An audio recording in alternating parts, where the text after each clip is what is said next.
Welcome everyone. We are live at the August meeting TV and radio show 2020, and it's great to be here. My name is Ify Ubah, and this year's theme is very special because it highlights everything that has been happening and a strong topic of discourse all over the world.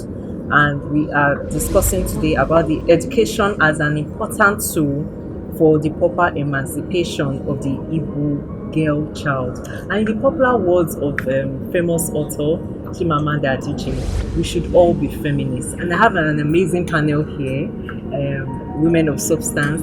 And I have to start with you, but please, I would like you to introduce yourself. My name is Lady Sons of Okolo. You know, if you want to get a healthy society, get a healthy family. So, in a home, you have to have that balance, no disparity about whatever that is being done at home. Again, what I want to say, there's a place we've been missing out. If we can get our ministers of churches, pastors, to add this to the marriage courses, but it means we catch them young. So if you can get the young couples by letting them know at the marriage courses in the churches, it will be a very good success. She's talking about striking the balance that is becoming a bit long-sighted. The boys are also dropping out, and perhaps they won't even be in a situation to be feminists to support the women or their fellow girls, age mates in the society, because of the pressure being put on them to have money, and then the lady would just almost be a servant to them in the house. And I know earlier you said lots of laws have been passed, is the enforcement. So how do you think, from the government, the local government, to the family, how can we strike a balance? Please. My name is Professor Mrs. Florence Abed. I'm the Director of Institute of African Studies, University of Nigeria. We have concentrated so much time and energy and money on training the girls. But the problem now is that the boys are now bringing shame to their families. They are no longer interested in education. They are under pressure to make as much money as possible. They go for cybercrime. They even go for ritual murder, what they call Yahoo Plus. If you get human hair and the human kidney or this, when you eat it and drink the water, you will have money. So women take feminism to the extreme, where you have lopsided roles.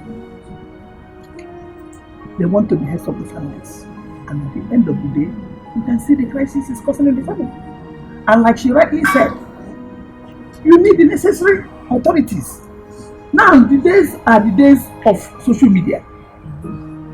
Nothing is hidden under the sun now, and you can see that what somebody is doing to the house girl or house boy, that is bad. That very soon it will all over the social media. Then the police will come in, SSS will come in, DSS will come in. Yes. It's no longer an isolated world, it's a global village. So, the sensitization must come. We should not keep silent. We go to our local chiefs, like inheritance of women inheritance of their parents' property. He said now it's the domain, it has been pronounced by the Supreme Court. Okay. And that is the law until it's also decided otherwise. But is it being enforced? It just came out. But like I said, the laws are there. Section 42 of the Constitution says that there should be no discrimination in terms of sex, in terms of gender, in terms of birth or whatever. So now, if you feel that your father has given you a landed property, as the case may be, a house in Enugu here, or a house in Lagos here, or a house in Abuja, and the boys want to take it from you because you're a girl, that you're married or you're about to get married, then the law is there, the court is there, you approach the court, that your fundamental human rights are being violated. Please introduce yourself first, but tell us what is the value of educating the girl child. Acquiring the education, just as we know that education is a process by which we impart knowledge that is norms, values, and skill to our child, for them to be beneficial both in the society at home and in the nation at large. When you are educated, you acquire power, you acquire knowledge, Yes. you acquire skill, you acquire a lot of good things that will be beneficial for you right now and even in the future. Future amazing. Thank you so much. A lot of things have been happening to push women forward, and a lot of agencies have been created by the federal government of Nigeria, like NAPTIP and so on, to protect women and young children. But going forward, what do you think can be done from family level to federal government level to even the United Nations? What do you think going forward? Just briefly. I will say that at the family level, the effort should not be only on the girl child, like the issue of rape. If you want a disciplined husband, train your boy child to be disciplined. So, if you want a good husband for your girl, train your boys. If I train my boy and you train yours, likewise others, we have good husbands. So we won't have this problem of rape, wild battering. So I still maintain that it starts with the family. Yes. Thank you so much. And Professor, Ma, please, what would you like to say going forward? What steps can be taken from family level all the way? I think going forward at the family level, we have to strike a balance. Don't give preferential treatment to any of a particular sex of your children. Okay. Boys can cook as well as girls. Yes. Because if you don't want them to cook and you shield them, when they have bad wives, then they will find out that they will go hungry or they will be eating out. That's true. And they will be fighting every day. That's true. So like I said, strike a balance. I don't want to be stigmatized. I don't want anybody to know that my daughter has been raped. Therefore we hide. But remember also, when we are talking about rape, it's not only the women and the girls that can be raped. A man can also be raped. Yes, because you're talking about carnal knowledge and when there is no consent. When there is no consent, when there is carnal knowledge, a man can also be raped. So like I said, if you see something, say something. Don't keep quiet. And if a girl is raped and she comes out to say that this man has raped me, then if you are a fiancé and somebody that wanted to marry her, don't say because another man has raped her, therefore I won't marry her again. She has been raped. She's a spoiled good. Therefore, we continue with the mess. Then we're talking about domestic violence. From the level of the family, I continue to tell the women, the mothers, it is now on the rampart. Our daughters are killing their husbands. And it's not the natural order of things. I don't also like men battering or assaulting or killing their wives.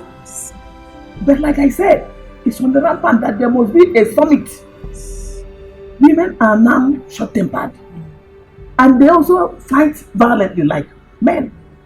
So many cases of men being killed by their wives for flimsy reasons. We are beginning to have problems with the boys. But maybe society has not perceived that danger. The boys now are a danger group. Yeah, thank you so much, Professor Ma, for that endangered group. And please, Ma, I know you run an NGO. In the interview earlier, you come in contact daily with people who are victims or who know someone who is going through this. So, what's your advice to everyone now and also going forward? You have to treat them equally. Instead of you putting boys in a private school where you believe that they have qualified teachers and putting the girls in the government school that they're supposed to go because very soon they will get married, that we parents supposed to abolish all these things. But we should encourage our girls. As we are encouraging our girls, I'm still repeating it, we encourage our boys and tell them the importance of education. that without education that you are heading nowhere. That even if you want to do business, without you knowing the business very well, without learning it, because this education is not only paperwork. You can learn from the home, you can learn from acquiring skill, you can, in short, you can learn in all angles, even in the church. Wow, you've heard it all from my amazing panel at this year's edition of the August Meeting TV and radio show. We've talked about balance, equality between the boy child and the girl child. And as parents, we are meant to carry them along, teach them the same house chores. And it's been amazing doing this year, talking about the value of the girl child and educating the girl child. So, as Professor Man would say, if you see something, say something. And it's great. So, I want to say a big thank you to the host, Precious Eze, and everyone that helped to put this together. I'm Ify Ubah Madu, and I'll see you in 2021.